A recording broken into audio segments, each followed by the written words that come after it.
Hello, आपका स्वागत है मेरे चैनल हेल्थ केयर पे। आज हम देखने वाले हैं vitamin D3 cholecalciferol drop stall D3 drop. इसके बारे में सब कुछ जानेंगे। इसके फ़ायदे क्या हैं, इसके यूजेस क्या हैं, साइड इफ़ेक्ट क्या है, प्राइस क्या है, डोसेस क्या हैं, ये सब कुछ देखने वाले हैं इस वीडियो में। अगर आपको अच्छा लगे तो लाइक और शेयर करना मत भूलिएगा।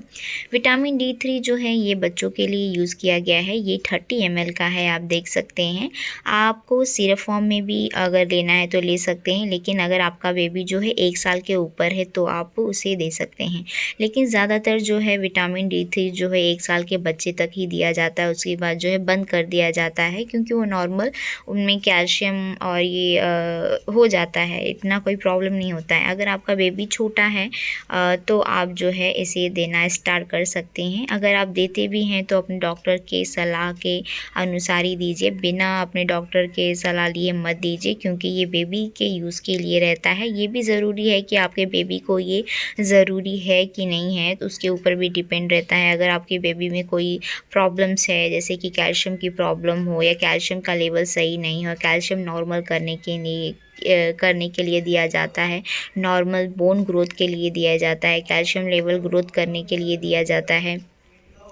अगर आपके बेबी का जो पाँव है वो सही से नहीं है, स्टेबल नहीं है, उसमें कोई कमी है, जैसे कि टेढ़ा होता है या टेढ़ा है, या तीत में कोई प्रॉब्लम है, तीत अच्छे से नहीं आती है या तीत आया ही नहीं हो, तो जो है डॉक्टर जो है आपको ये सलाह देते हैं और लिख के देते हैं। बिना कोई डॉक्टर के बिना सलाह लिए जो है आप कुछ यूज़ मत कीजिएगा।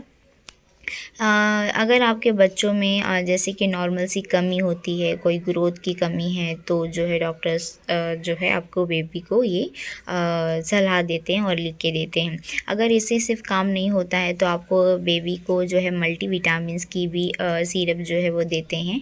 अगर आपके बेबी को जैसे कि निमोनिया होता है, जॉन्डिस होता है, तो जो है डॉक्टर जो है ज़्यादातर लिख के देते हैं और साथ में मल्टीविटामिन्स की भी ड्रॉप जो है लिख के देते हैं। वो इसलिए कि लिख के देते हैं कि कोई भी पाव जैसे कि बच्चे बहुत कमज़ोर हो जाते हैं, तो उसकी वजह से वो नॉर्मल करने के लिए, वो नॉर्मल ग्रोथ करने के लिए, बोन्स की ग्रोथ करने के लिए, कैल्शियम की ग्रोथ करने के लिए जो है वो देते हैं। इसकी साइड इफ़ेक्ट जो है उतनी नहीं है। अगर आप डोसेस देते हैं, डोसेस ज़्यादा हो जाती है तो भी साइड इफ़ेक्ट हो सकता है। वो डोसेस जो है आपके बेबी के वेट के ऊपर डिपेंड रहेगा, आपके बेबी का वेट कितना है।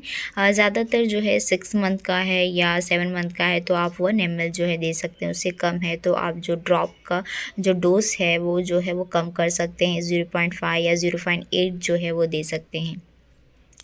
मैंने इसके यूजेस बता दिए, साइड इफ़ेक्ट क्या है। अब प्राइस पे आते हैं। बहुत सारे जो है ब्रांड्स जो है अवेलेबल है, आप कोई भी ब्रांड का भी ले सकते हैं। विटामिन D3 जो है आपको बहुत सारे ब्रांड में अवेलेबल है, मेडिकल स्टोर पे अलग अलग ब्रांड के अवेलेबल हैं, तो आपके प्राइस भी जो है वो ऊपर नीचे होते रहेंगे। तो अगर आपको अच्छा लगे तो लाइक और शेयर करना मत भूलिएगा। Thank you so much.